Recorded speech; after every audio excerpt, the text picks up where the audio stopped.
Olá, muito boa tarde a você conectado conosco aqui pelo Notícias Agrícolas. Está começando o nosso boletim do Mercado do Boi. Nosso convidado hoje é Iberville Neto, lá da HN Agro. Iberville está de olho no trabalho dessa semana, principalmente por conta do feriado aí de carnaval que vem pela frente. Como é que vai ser o consumo nesse carnaval? Enfim, teremos um enxugamento dos estoques, teremos aí uma condição que possa favorecer os preços, ou ainda é cedo para falar disso, e mais do que isso, vamos falar também sobre as exportações e as oportunidades que o Brasil tem nesse ano para a ausência aí dos Estados Unidos.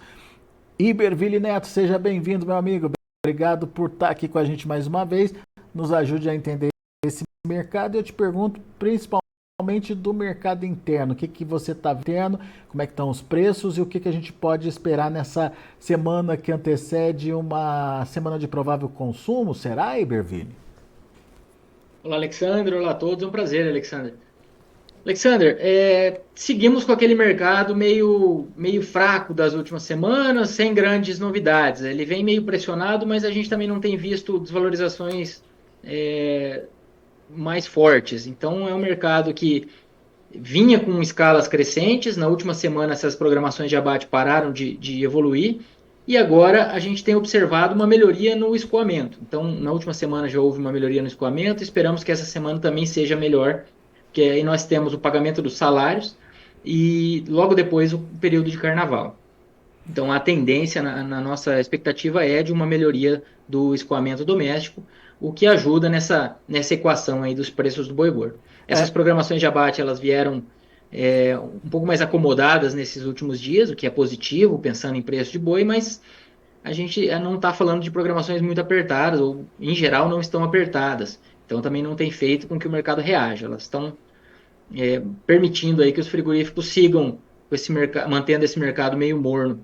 Vamos acompanhar como que essas programações vão se manter ao longo dessa e da próxima semana, principalmente da próxima, porque nós temos uma semana com feriados, né? E isso acaba sendo um período de menor volume de negócios. Na época de carnaval, nós também temos dias a menos de abate, mas o volume de negócios a menos é, pode ajudar a deixar as escalas um pouco mais enxutas nesse período aqui. Iberville, vamos botar números aí no seu comentário. Escalas de abate pararam de evoluir, mas isso não significa que elas estão pequenas, certo? Isso, em dias úteis, pensando em São Paulo, a gente está falando uma média, tem uma variabilidade grande, mas alguma coisa em torno de 5 a 6 dias. 5 a 6 dias. Ainda, enfim, ainda não é uma escala que dá para dizer pequena ainda, mas a boa notícia é que elas pararam de crescer. Melhoramento no escoamento doméstico, isso já reflete em melhora de preço da carne no atacado? Na última semana nós tivemos alguns ajustes positivos, sim, Alexander. Apesar de um nível de oferta de fêmeas que tem sido confortável para a indústria, a gente está falando de uma melhoria no mercado atacadista, sim. O Iberville, até quando as fêmeas vão continuar aí sendo importantes aí na participação das escalas, na sua opinião? Estamos longe de mudar o ciclo pecuário já deve estar mudando, enfim, qual que é a leitura que a gente pode fazer aí dessa situação, hein? Alexander, em relação às fêmeas, nós temos duas leituras em paralelo. A gente tem dentro do ano os meses que mais se abatem fêmeas, tipicamente são março e maio. Então, dentro do ano, a gente está no primeiro semestre, é a época que mais se abate fêmeas. Quando a gente pensa sob a ótica do ciclo, aí a gente fez uma projeção agora para os dados do fechamento de 2023, e no fechamento de 2023, com dados projetados para o último trimestre, que ainda não estão disponíveis os dados oficiais, mas nós usamos os dados ali do Ministério da Agricultura, a gente teve uma participação de fêmeas nos abates no ano passado ali na ordem de 41,6% dos abates totais. Quando a gente pega esse 41,6% e compara com os picos de participação de fêmeas nos ciclos anteriores, nas fases de baixa dos ciclos anteriores, nós estamos muito próximos dos patamares já observados. Por exemplo, em 2019, a maior participação de fêmeas, usando a mesma comparação aqui, a maior participação de fêmeas observada foi 41,7%. A gente está no 41,6%. Em 2013, foi 42,8%. Aí um ponto percentual acima, em 2013. E em 2006, 43,9%. Aí um pouquinho ali, dois pontos acima. Mas o que eu quero dizer? Quando a gente coloca isso num gráfico, fica muito mais até claro do que falando, mas que realmente a gente está em um patamar próximo dos momentos de virada de ciclo aí, pensando sob a ótica da participação de fêmeas. Quando a gente pega também o tanto que o mercado caiu na comparação em 12 meses e joga isso num gráfico, a gente está muito próximo dos momentos de inversão observados nos outros ciclos. Então, o ciclo, a gente gosta de dizer que não é uma receita de bolo, cravar os períodos assim é uma coisa meio perigosa, porque a gente está falando de ativos biológicos, está falando o ciclo a gente fala deles principalmente sob a ótica da oferta, tem toda a demanda a ser acompanhada e que também oscila menos que a oferta, mas oscila. Então, sem querer cravar com numerologia aqui, mas a gente está com boas indicações de que a gente está no final dessa fase de baixo. É mais um indicador que coloca aí essa perspectiva de virada de ciclo, então, certo, Iberville? Isso, exatamente, Alexandre. Muito bem. Bom, vamos lá. A gente estava falando da carne no atacado, você falou que houve uma melhora, Iberville, na última semana. Como é que foi essa melhora em termos de preços? Isso, a gente teve um ajustes aí da ordem de 30, 40 centavos para o mercado atacadista, principalmente o boi castrado. As fêmeas estão um pouco mais ofertadas, então estão mais acomodadas as cotações das fêmeas no atacado, mas de maneira geral houve uma pequena evolução e isso vai ao encontro até do que normalmente ocorre na virada de mês, com esse adicional que a gente tem, que começo de mês deve se prolongar um pouco. Começo de mês se prolongar um pouco, o que eu digo é a parte melhor ali de consumo tende a se prolongar ali no período de carnaval também, na nossa visão. Muito bem. Mas você acha que alguma mudança no preço da arroba pode acontecer, Iberville?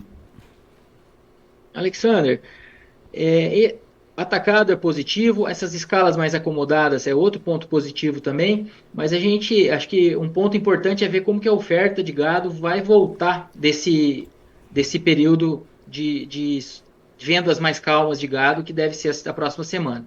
Então, eu acho que a gente não está com um cenário muito claro aqui para essa segunda quinzena de fevereiro.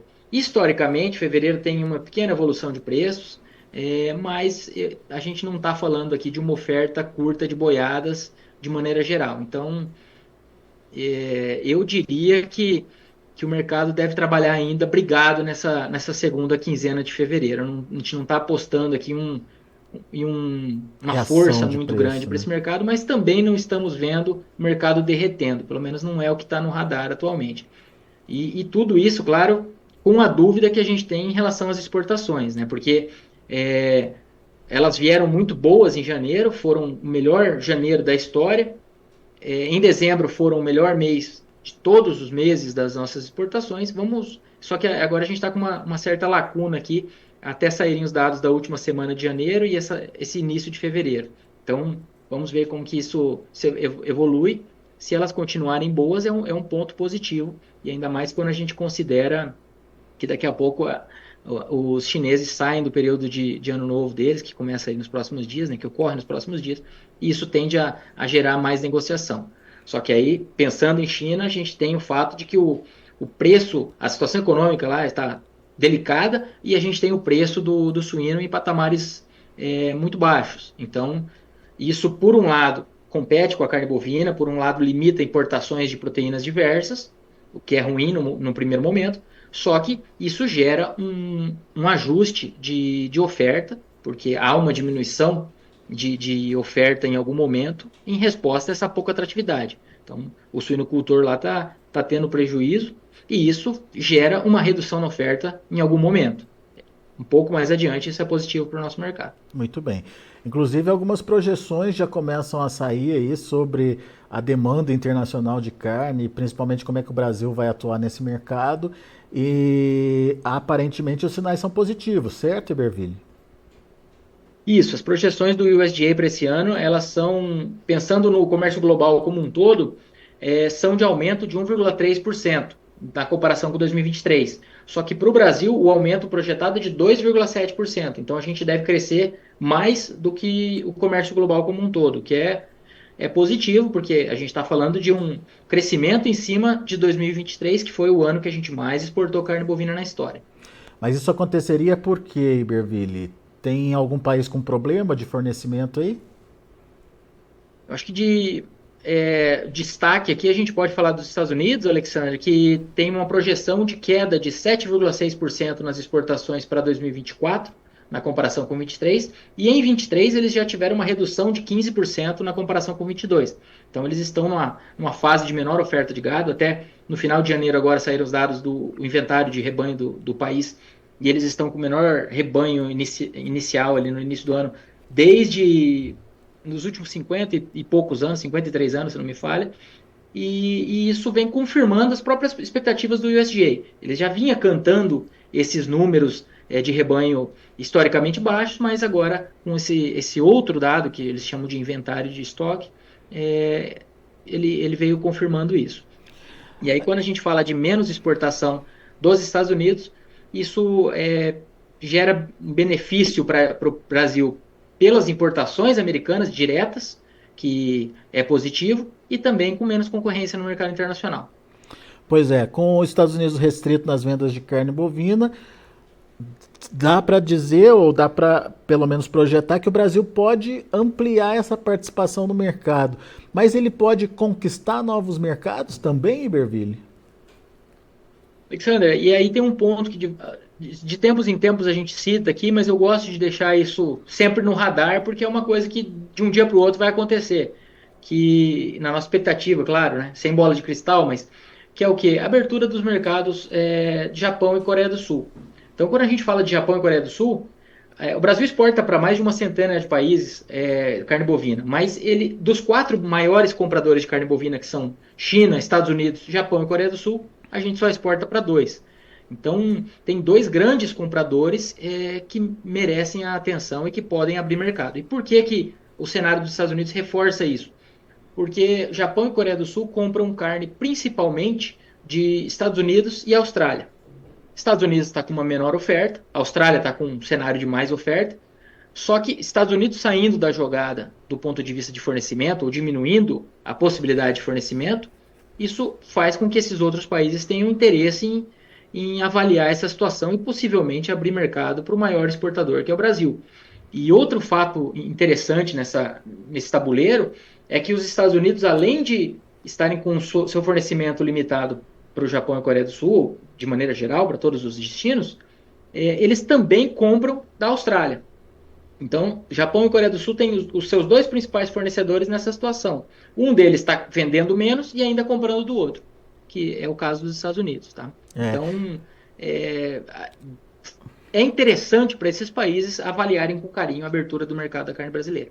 Eu conversei algum tempo atrás com o Camardelli lá da ABEC, e ele falava desses mercados em potenciais, principalmente Japão, Coreia do Sul também, por conta não só da possibilidade de exportar produtos diferenciados, como por exemplo, como também pelo fato deles pagarem melhor pelos produtos, né, que eles compram no mercado internacional. E tendo aí essa oportunidade, eu acho que é importante a gente destacar que esse mercado pode abrir o mais rápido possível. Me lembro que na época que eu conversei com ele, ele falava que existe todo um processo de negociação e tramitação. Os japoneses são mais exigentes em alguns aspectos, mas que o processo estava evoluindo, Iberville. Será que esse ano pode ser aí uma grande surpresa aí pra gente? Seria algo muito, muito interessante, muito importante para a nossa carne, para a nossa pecuária, Alexandre. Quando a gente fala de Japão e Coreia do Sul juntos, eles têm um volume aí que a gente pode, como eu disse, são o terceiro e o quarto maior compradores, né? Pegando uma cola aqui, ó, A projeção do USDA é de que a China compre 3,5 milhões de toneladas esse ano, não só do Brasil, tá? De todos os fornecedores. E Japão mais Coreia do Sul tem uma projeção de 1,3 milhão de toneladas. Então a gente está falando que esses dois países juntos, eles compram um pouco mais de um terço do que a China compra, que é muita coisa, porque a China é um monstro, né? Então a gente está falando de um potencial interessante. Como você bem comentou, eles pagam bem. Eu não acredito que quando a gente abrir mercado, a gente vai pegar esses preços melhores deles, a gente vai abrir provavelmente mercado com produtos de menor valor agregado, como a gente acaba acessando os Estados Unidos, né? Mas é algo positivo. O próprio Ministério da Agricultura comentou no começo do ano passado, no primeiro semestre, que esperava a abertura do mercado japonês para o segundo semestre.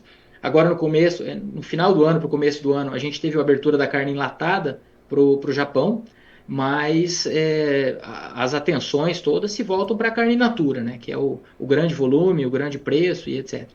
Muito bem. Bom, cenários positivos para exportação nós temos, precisa concretizar então, né, Iberville? Isso, assim, aqui a gente está falando de uma possibilidade e para o que a gente já tem aí em mãos, que já Estados Unidos já compram nossa carne, então devem seguir comprando bem. China, a gente está falando de uma expectativa de China comprando, aí não só do Brasil, mas de todos os fornecedores, também números do USDA agora de janeiro, comprando 0,7% menos que o ano passado. Só que 0,7% menos é praticamente estabilidade num patamar muito superior ao de 4, 5 anos atrás. Então, se a gente comparar o que China deve comprar menos com o que os Estados Unidos devem comprar mais, já fica no positivo. Então, o que os Estados Unidos vão comprar mais no mercado internacional é mais do que o que a China deve reduzir. Agora a gente tem que entender o impacto disso na formação de preços para a gente aqui, né? Será que esses novos mercados podem ser uma nova China, Iberville? Criando inclusive aqueles indicadores como a gente teve no caso da China, o Boi China, né, que era aquela variação de preço maior, aquele plus que se pagava mais pela carne? Alexandre, aí a questão vai ser o tanto de plantas que serão abertas, né? Se forem plantas mais pontuais e essa demanda for mais concentrada, isso vai gerar um ágio tende a gerar um ágio interessante nessas regiões. E quando a gente considera Japão, por exemplo, ele até poucos anos atrás comprava carne só de animais com até 30 meses, mesmo dos Estados Unidos. O que eu quero dizer com isso? Eu quero dizer que esses animais mais jovens demandados pela China provavelmente serão o tipo de animal demandado pelo Japão. Eles não devem vir aqui comprar animais mais zerados, pelo menos o histórico deles com outros fornecedores nos leva nessa hipótese, nessa expectativa. Eu diria que o peso de Japão e Coreia do Sul, obviamente, vai ser mais comedido do que o peso da China, até porque eles estão entrando, caso se confirme, claro, eles vão entrar no mercado sem aquela lacuna de oferta que houve pela peste suína africana. Então a China começou a comprar mais porque eles perderam ali 20 milhões de toneladas de produção de carne suína por ano. O Japão e Coreia do Sul eles estão abrindo mais o mercado, mas sem aquela emergência toda, né? Um cenário mais enxuto internacionalmente, que interessa para eles abrir esse mercado, mas não é aquela coisa mais súbita. Então eu diria que eles vão começar comprando bem, tem potencial para isso, mas a gente não está falando daquela loucura lá que foi as compras da China, né? Entre 2019 e 2021, pico ali em 2022 em termos de preço. Porque a China naquele momento ela precisava da carne bovina por conta de problemas com a carne suína lá no Brasil e estava pagando qualquer preço também, né, Iberville? Tem essa situação também, né? Muito bom. Exatamente, Alexandre. Pode complementar, desculpe. Não, foi isso. O que eles deixaram de produzir por ano de carne suína, segundo estimativas, é 2 vezes o que a gente produz de carne bovina. Então, só o que diminuiu a produção de carne suína deles, que são os maiores produtores de carne suína do mundo, equivale a 2 vezes o que a gente produz de carne bovina em 160 milhões de hectares de pastagem. É muita proteína que sumiu do mapa ali de um ano para o outro. Isso gerou essa abertura de mercado que agora, nos últimos anos, fez com que o chinês colocasse a carne bovina com mais frequência na mesa. Isso beneficiou e tem gerado essa manutenção de bons volumes importados pelos chineses. Isso é importante a gente ressaltar, porque às vezes a gente faz a ponderação que China não deve puxar aumento de importação, realmente não está no radar um outro salto, mas eles seguem comprando bem e a gente acredita que vai continuar assim. Muito bem. Iberville, tem algumas participações aqui. Vamos ver o que a gente consegue responder aqui para os nossos amigos que estão participando com a gente pelo chat do YouTube.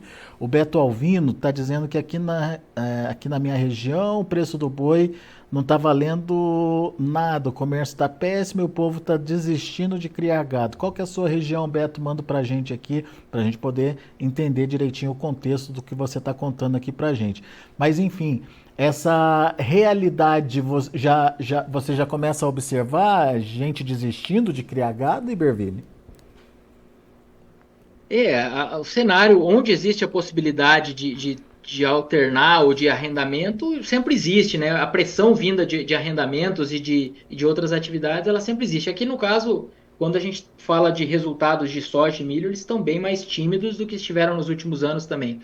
Então, os preços, principalmente mais ao norte, aí eles caíram mais do que em São Paulo, inclusive, que São Paulo já caiu bem no último ano.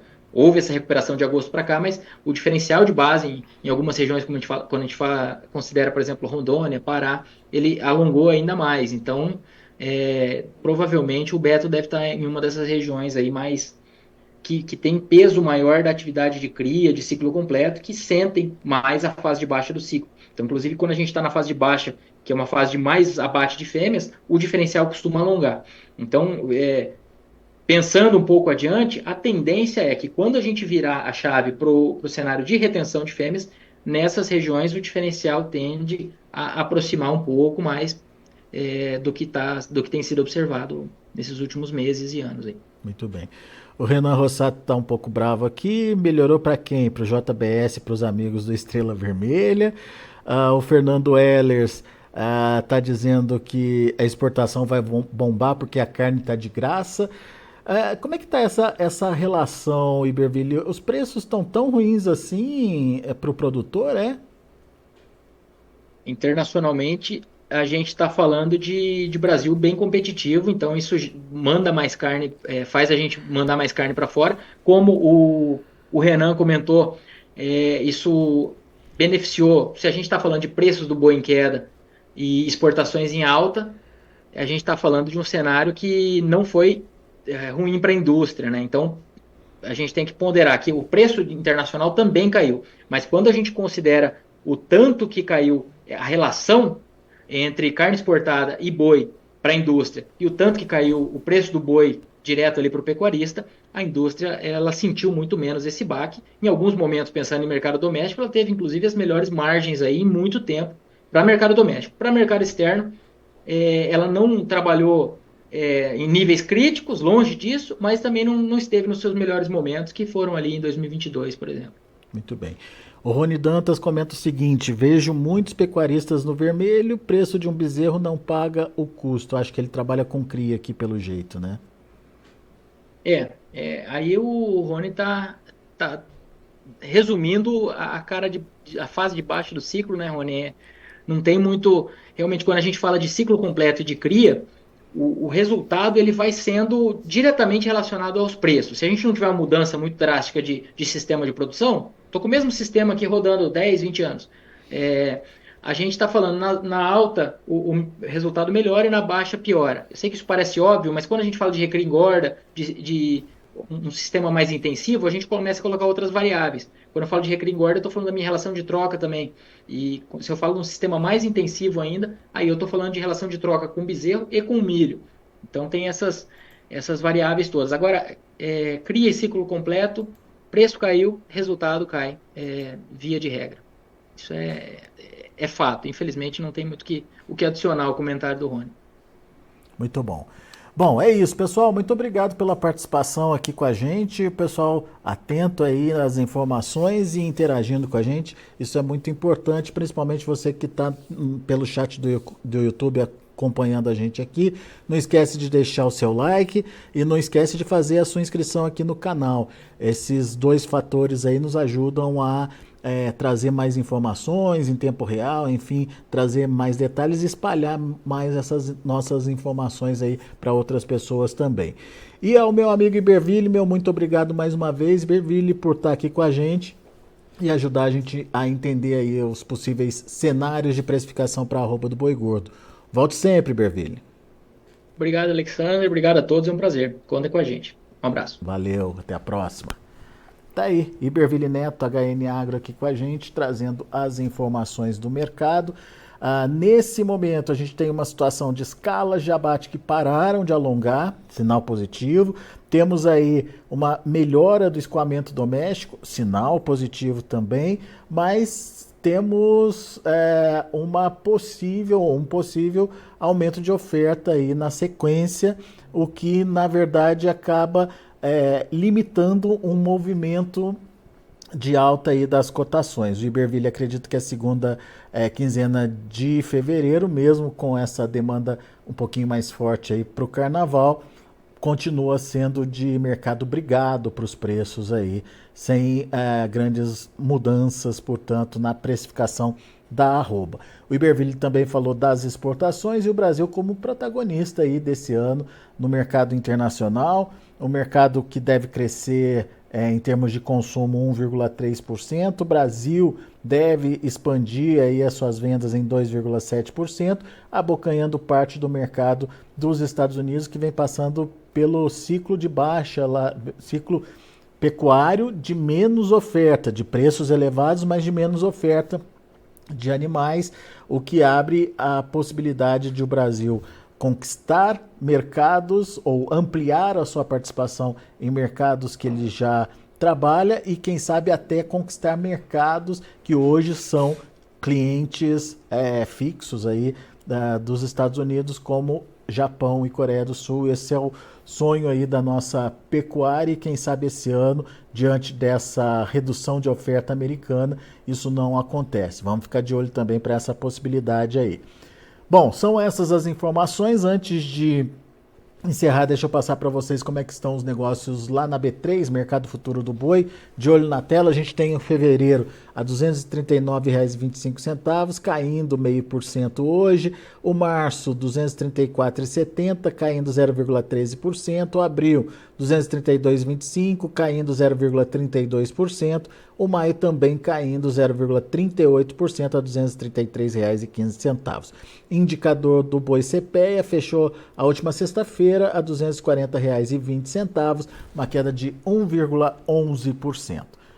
Indicador se ajustando então à realidade aí do mercado.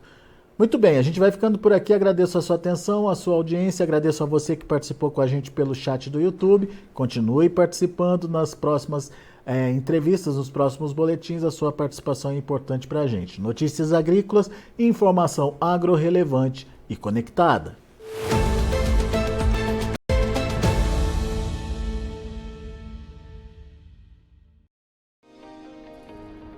Se inscreva em nossas mídias sociais, no Facebook Notícias Agrícolas, no Instagram @Notícias Agrícolas e no nosso Twitter @Notiagre. E para não perder nenhum vídeo, não se esqueça de nos acompanhar no YouTube e na Twitch, Notícias Agrícolas Oficial.